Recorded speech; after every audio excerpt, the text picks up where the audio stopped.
Ok, perfecto. Bueno, buenas tardes. Buenos días, perdón. Bueno,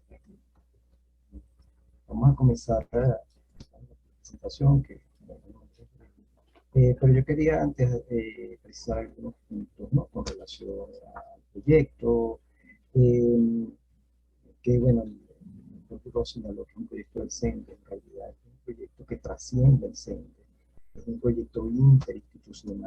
Disculpa, Alexis, un poquito, Bueno, te puedes acercar un poquito más al micrófono porque te perdemos, ok, perdemos el ajá, sonido. ahora me escuchan, ahora. Mejor, sí, mucho Ok, mejor. Gracias. perfecto. Bueno, entonces, bueno, esto es un proyecto interinstitucional, multidisciplinario, donde participa la Universidad Central de Venezuela y participan otras universidades, y ha tenido el patrocinio de la academia, de la colaboración de algunas cámaras empresariales, en particular de Cavidea, de la Cámara Venezolana de Consultoría. Entonces, esto es un proyecto que en realidad tiene, digamos, muchos interesados, muchos partners, como se suele decir, ¿no? Bueno, el segundo aspecto tiene que ver con el segundo punto, con la conclusión del estudio. Realmente la entrega del informe fue la culminación de la primera etapa. Se tenía planteado el desarrollo de una segunda etapa que sería justamente tratar de operativizar muchas de las propuestas de políticas y estrategias que están esbozadas allí. Sin embargo, bueno, como ya lo comenté en algunas oportunidades a algunos miembros de las comisiones, desafortunadamente, bueno, por la misma situación del país, la misma situación de los investigadores, porque realmente esto ha sido una participación casi ad honorem de todos ellos, muchos lamentablemente tuvieron que dejar el proyecto. Y se planteaba entonces, o se plantea una segunda etapa, como señalé, que apunta a la operativización de algunas de estas políticas y estrategias. Algo de esto voy a presentar. Y en tercer lugar, quiero señalar, ¿no? Justamente que este producto, informe, esto es un informe técnico, cuyo objetivo era distribuirlo entre las instancias de ingeniería, ¿no? Un poco para también tener el feedback y ver si efectivamente pudiera establecerse algún tipo de vínculo, algún tipo de cooperación con estas instituciones para justamente llevar adelante la segunda etapa del proyecto. Desafortunadamente, bueno, como les he señalado, la misma situación del país ha hecho muy difícil esta etapa. Fíjense, y esto es una cuestión que creo que vale la pena destacar, aunque no se vincula directamente con el proyecto, hemos tenido una dificultad enorme, enorme para conseguir las direcciones, quiénes son las autoridades de las universidades nacionales, porque lamentablemente el desfasaje o el retraso que hay en las páginas web es muy grande, incluso en muchos casos es muy difícil acceder. Y esto es muy grave y esto es algo que deberíamos nosotros afrontar porque realmente en un mundo digitalizado, en un mundo donde buena parte de la información va a través de estos medios, las páginas electrónicas de las instituciones, entiéndase, de las universidades, son las puertas de entrada al mundo y desafortunadamente estamos teniendo muchos problemas. Por ejemplo, para enviarle a decanos conseguimos la información institucional de personas que hace años dejaron de ser los decanos y todavía aparecen. Incluso fíjense, hay un error de parte mía porque yo envié la comunicación a la UCAP a una profesora que no es decano y ahora me entero que la profesora Mayra Narváez es la actual decana de ingeniería. Sin embargo, también se lo envié a la profesora María Isabel López, directora del Centro de Ingeniería, y ella efectivamente acusó recibo y está muy interesada. Entonces, ha sido muy difícil, pero sin embargo, uno de los planteamientos que queremos hacer justamente ahora, al final de la presentación, tiene que ver con la posibilidad de cerrar el proyecto con un proyecto, con un piloto, perdón, que sirva para efecto de demostración y que eventualmente quede para que las otras instituciones puedan manejarlo y ojalá en el futuro más, próximo pueda tratar de establecerse esa cooperación. Bueno, dicho esto, voy a pasar entonces a transparencias muy rápidamente. Bueno, yo creo que el profesor Rafael Isidro Quevedo hace una presentación eh, bastante completa, ¿no? Sobre todos los desafíos que de alguna manera se le plantean a la formación del ingeniero. Yo también quisiera señalar que este proyecto, y lo he destacado en diferentes comisiones, trasciende la formación. Este proyecto pretende aportar para una recuperación y una transformación de las ingenierías en el país. Entiéndase, obviamente, del papel crucial que tiene la formación, las actividades académicas, pero también las actividades profesionales y las actividades de investigación y desarrollo. En ese sentido, justamente los planteamientos que se hacen en términos de la formulación de las políticas institucionales apuntan a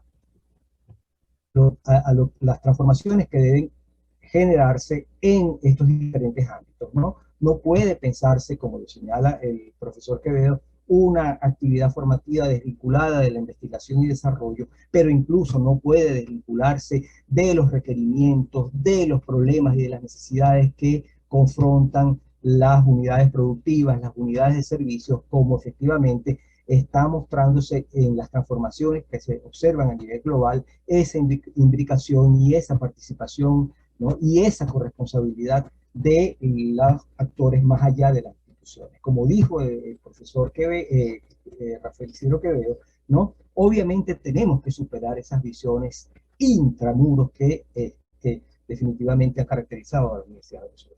Bueno, muy rápidamente, entonces, ¿cuál es el contexto en el cual tenemos que repensar todo esto? Obviamente ya se ha dicho, hay profundas transformaciones sociotecnológicas, sociotécnicas globales, ¿no? Donde evidentemente las tecnologías convergentes son fundamentales en las transformaciones. Están incidiendo en todos los ámbitos, en la industria, en los servicios, ¿no? En la vida cotidiana mismo, y desdibujan los límites en lo que tradicionalmente fue la concepción de la división del trabajo y la producción de conocimiento. Obviamente esto genera formas híbridas, ¿no?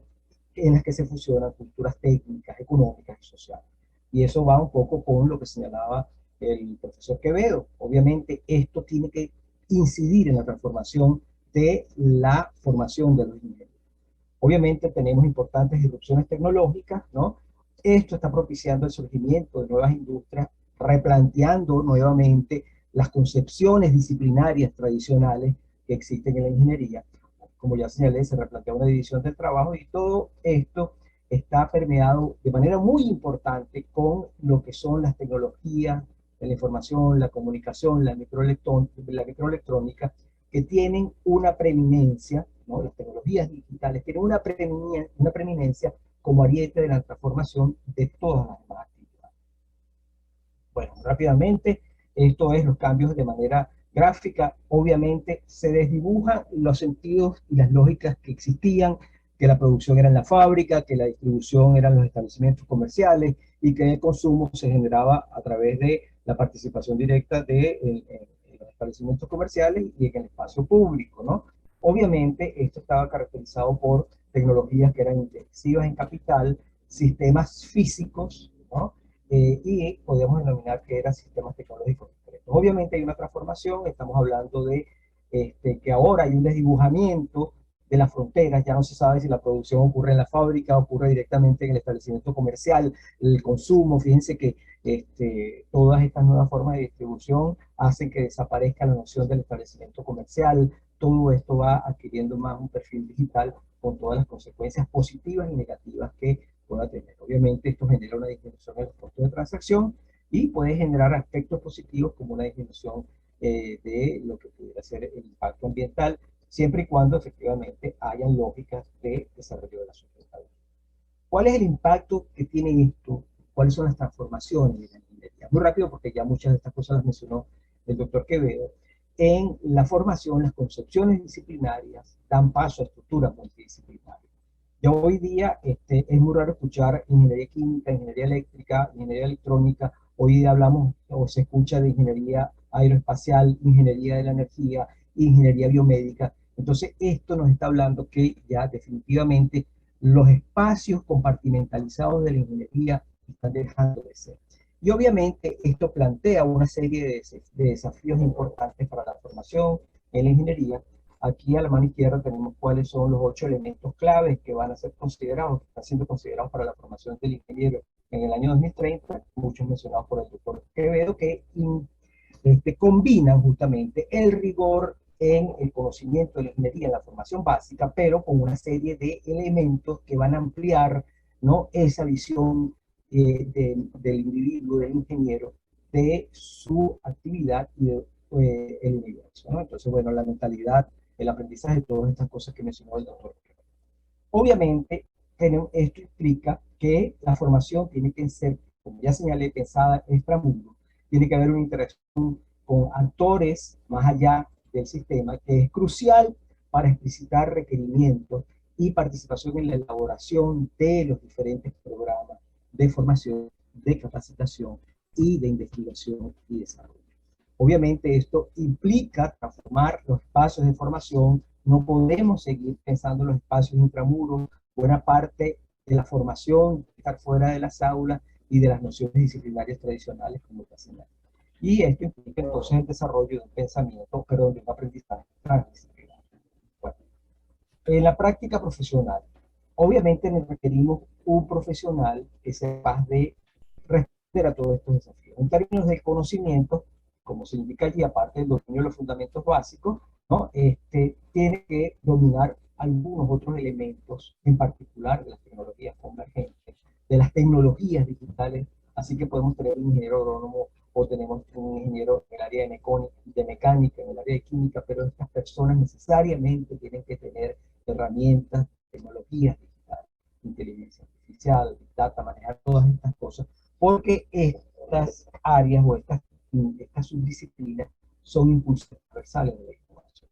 Obviamente, la noción de la sustentabilidad en medio de la crisis socioambiental global que tenemos es fundamental, ¿no? Entonces tienen que actuar bajo principios de actuación de la sustentabilidad, tienen que tener conocimientos mínimos, científico-técnicos, normativos y de regulación. Y un ejercicio profesional que haga un uso eficiente de los recursos en consonancia con lo anterior. Obviamente tienen que manejar una serie de criterios que usualmente no se manejaban en la ingeniería, como el diseño y uso de productos ecológicos, la adopción de prácticas de reuso, reciclaje, la economía circular. Las competencias, muy rápido, pero las competencias en dominios de aprendizaje, en comprensión de conocimiento, habilidades y destrezas y actitudes, obviamente están vinculados con todos los elementos que ya señaló el profesor Quevedo, no me voy a parar. Ahora bien, esto entonces plantea una serie de desafíos muy grandes para la recuperación y transformación de la ingeniería, ¿no? Cómo operativizar, cómo instrumentalizar todas las cosas que señala el profesor Quevedo, ¿no? O sea, están destacadas aquí. Entonces, ¿cómo vamos a hacer para avanzar en esa transformación? Y esto es un poco el planteamiento de este proyecto. Entonces, fíjense, nosotros identificamos 4 grandes desafíos, ¿no?, para la ingeniería venezolana. Entiéndase, fíjense, estoy diciendo ingeniería venezolana, no para la formación de la ingeniería venezolana, que son, ¿no?, un desafío a corto plazo, cuál es la gran responsabilidad que tiene la ingeniería venezolana en la recuperación de la industria y los servicios, pero tenemos 3 desafíos a medio plazo que, ojo, no por eso tienen que comenzar, deben comenzar a trabajarse. El primero, obviamente, es cómo vamos a afrontar y asimilar las tecnologías convergentes que son fundamentales para todos estos cambios que se están dando a nivel global, pero que además, como se indica allí, van a ser fundamentales para coadyuvar a abordar los problemas de degradación socioambiental, de cambio climático, de exclusión social, que en el caso de Venezuela llegan al paroxismo. Fíjense, por ejemplo, el problema de contaminación ambiental que se está generando en la industria petrolera, el problema del arco minero, ¿no? ¿Cómo vamos a transformar nuestra industria, nuestros servicios, ¿no? La cuarta revolución industrial, incluso ya se habla de la quinta revolución industrial, y cómo estas tecnologías en particular, por ejemplo, el control avanzado de procesos, puede tener un papel crucial en la recuperación de la industria de los servicios. Renovar actividades productivas, ¿no?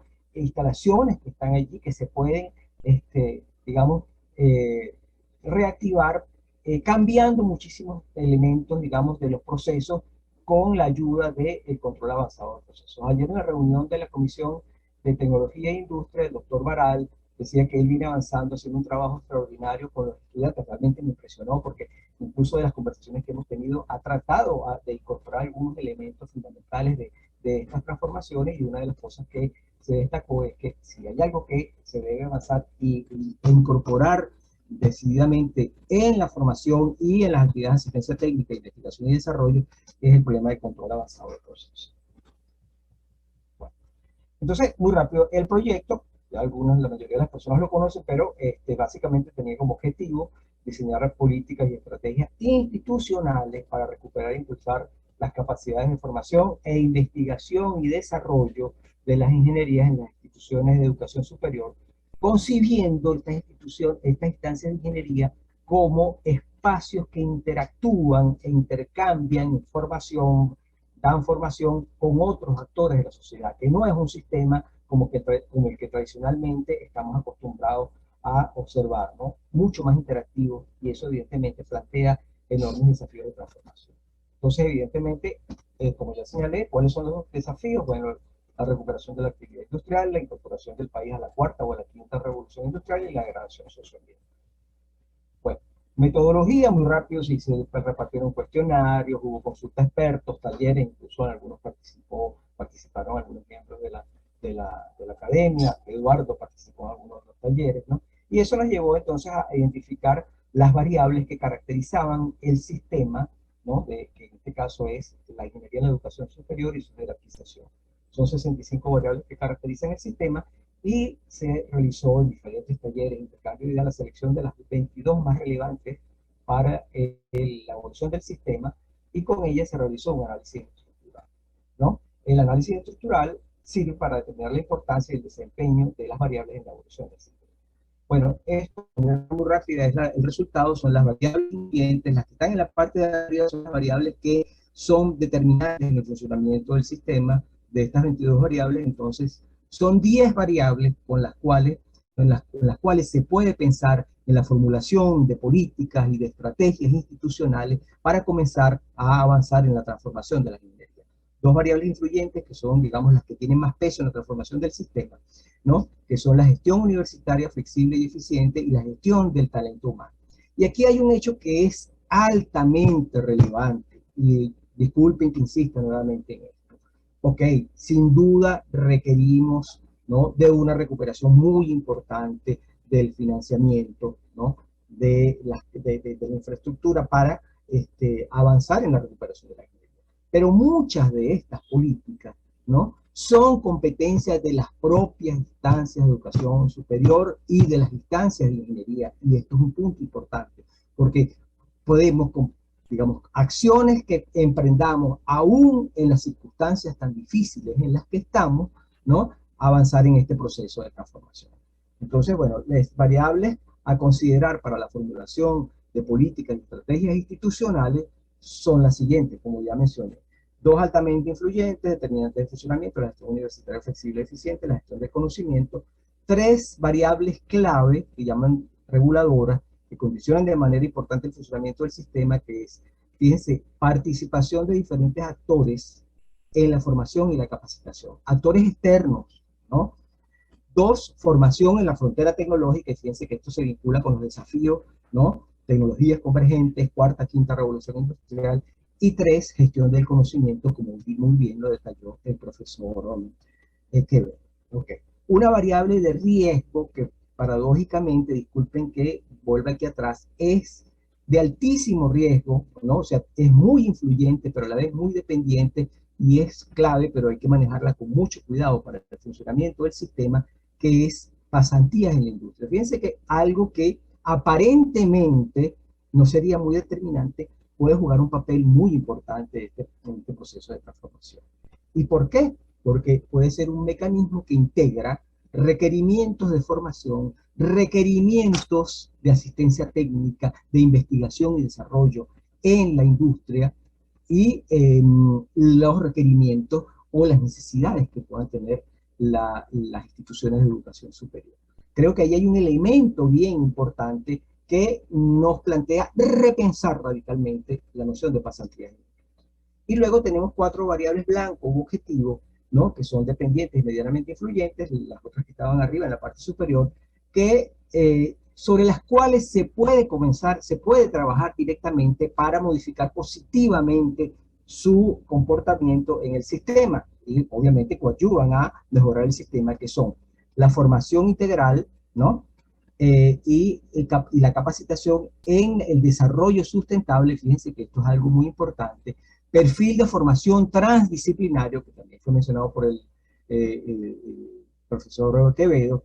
La asistencia técnica, en este caso, te está planteando, ¿no?, vinculaciones muy efectivas, muy eficaces, que pueden ser suplidas aún en las actuales circunstancias por la estructura profesoral y de investigación de las universidades, porque mucha de la asistencia técnica no necesariamente necesariamente requiere de equipamiento, requiere de equipos de investigación, está en el brain, está en el cerebro, está en los conocimientos de los profesores que pueden involucrarse directamente en las actividades en la empresa, digamos en los sectores productivos, primarios, secundarios.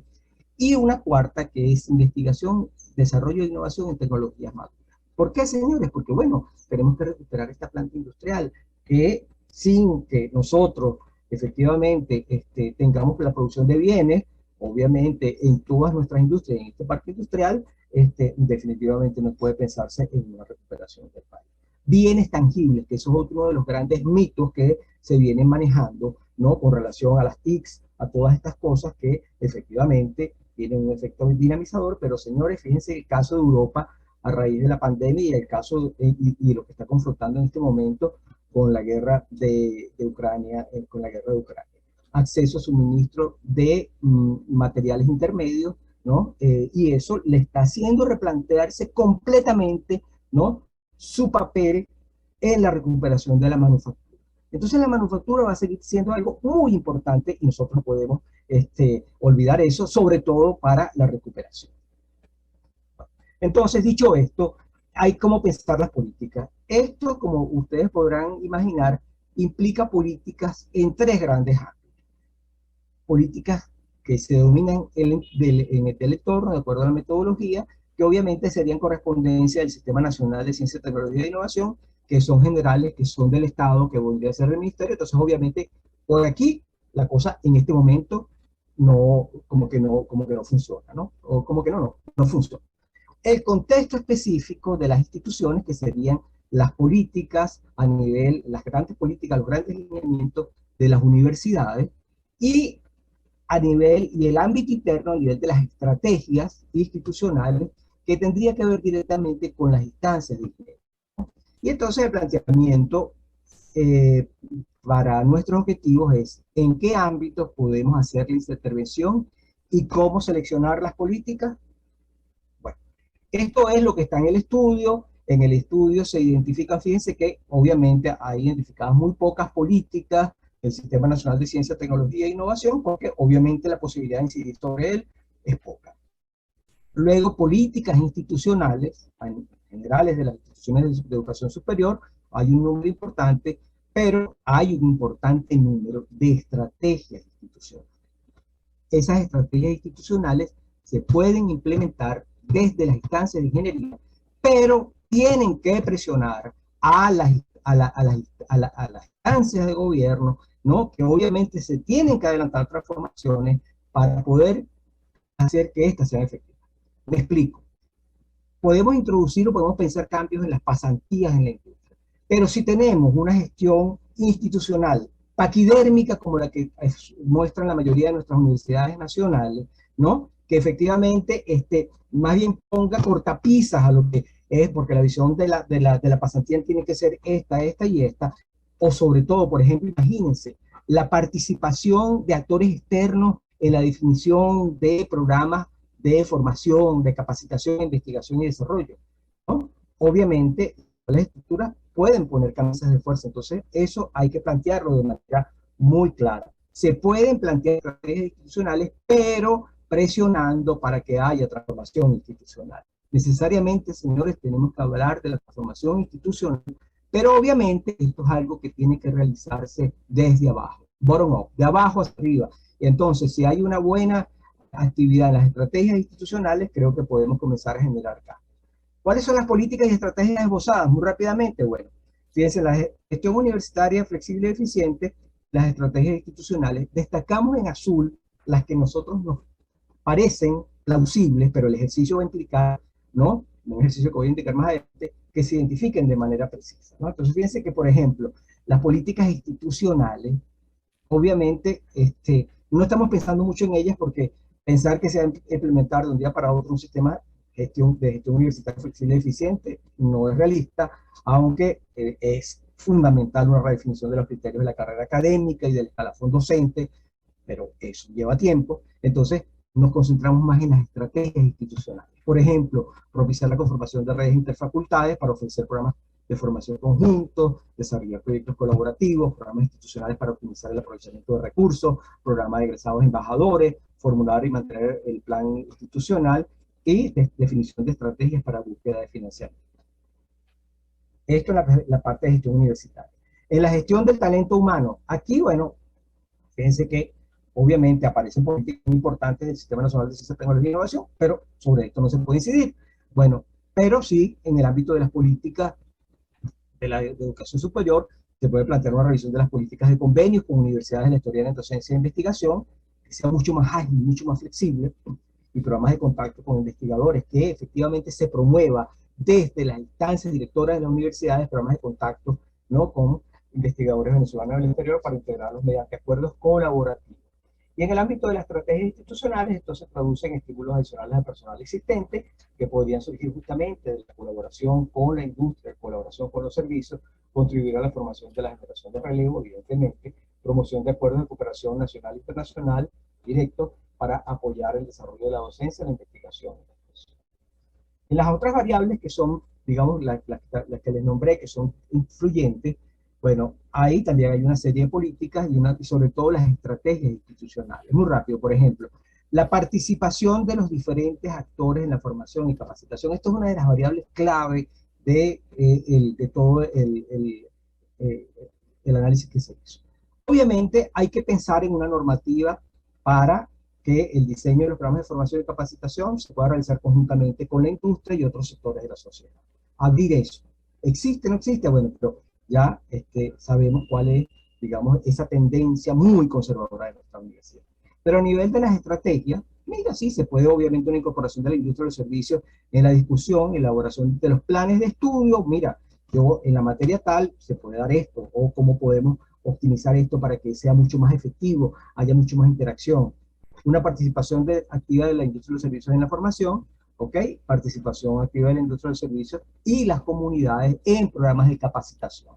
Como señalaba el profesor Quevedo, bueno, niveles intermedios, que la gente adquiera conocimiento. Tenemos que abrirnos a nuevas formas de producción de conocimiento y de formación. Señores, por ahí se habla de investigación participativa, de ciencia abierta, ciencia ciudadana, todas estas cosas, y no estoy hablando de que esto es un planteamiento de países radicales, ¿no? Esto se está aprendiendo con mucha fuerza en las comunidades y en muchos estados de, de Norteamérica, por decirlo de alguna manera, y en Europa. Entonces, son cosas que efectivamente tenemos que asumir. La formación en la frontera tecnológica, ¿no? Ok, ¿cómo afrontamos eso? Fíjense, entonces, el monitoreo de tendencias tecnológicas y brechas de conocimiento. Grupos como el nuestro pueden efectivamente, perdón,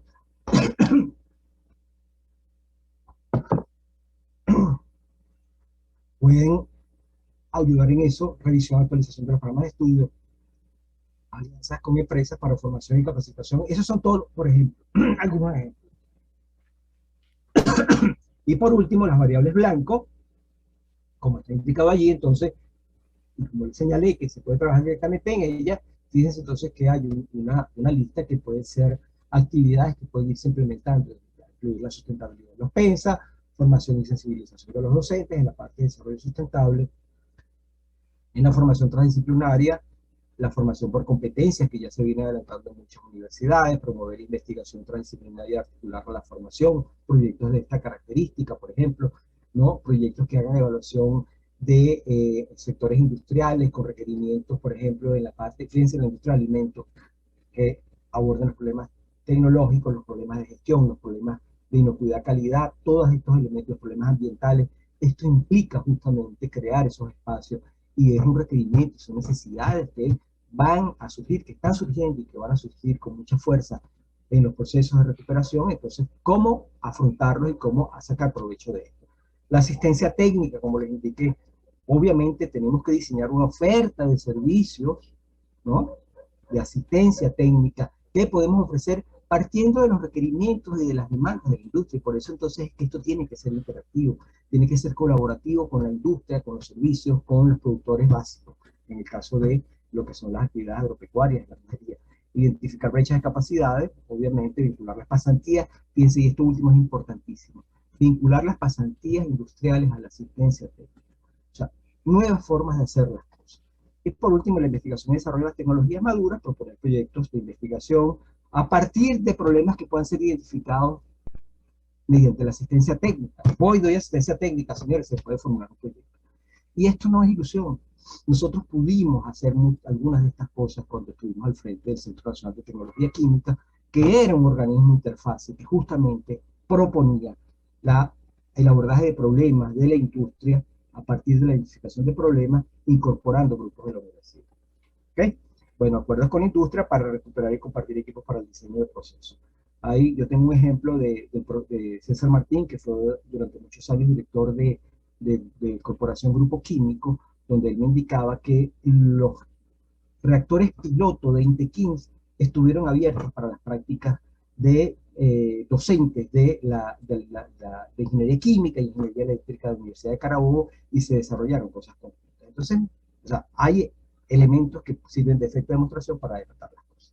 Entonces, ¿qué planteamos? Con base a los resultados del TAE, la identificación y de selección de toda esta cantidad de políticas, ¿cuáles pueden ser, ¿no?, las que en el corto plazo se puedan implementar y que sean más importantes? Entonces, con base a los resultados del análisis estructural, revisar las políticas, jerarquizar en orden de su importancia para incidir en el funcionamiento del sistema, tanto de las políticas como las estrategias, ¿no?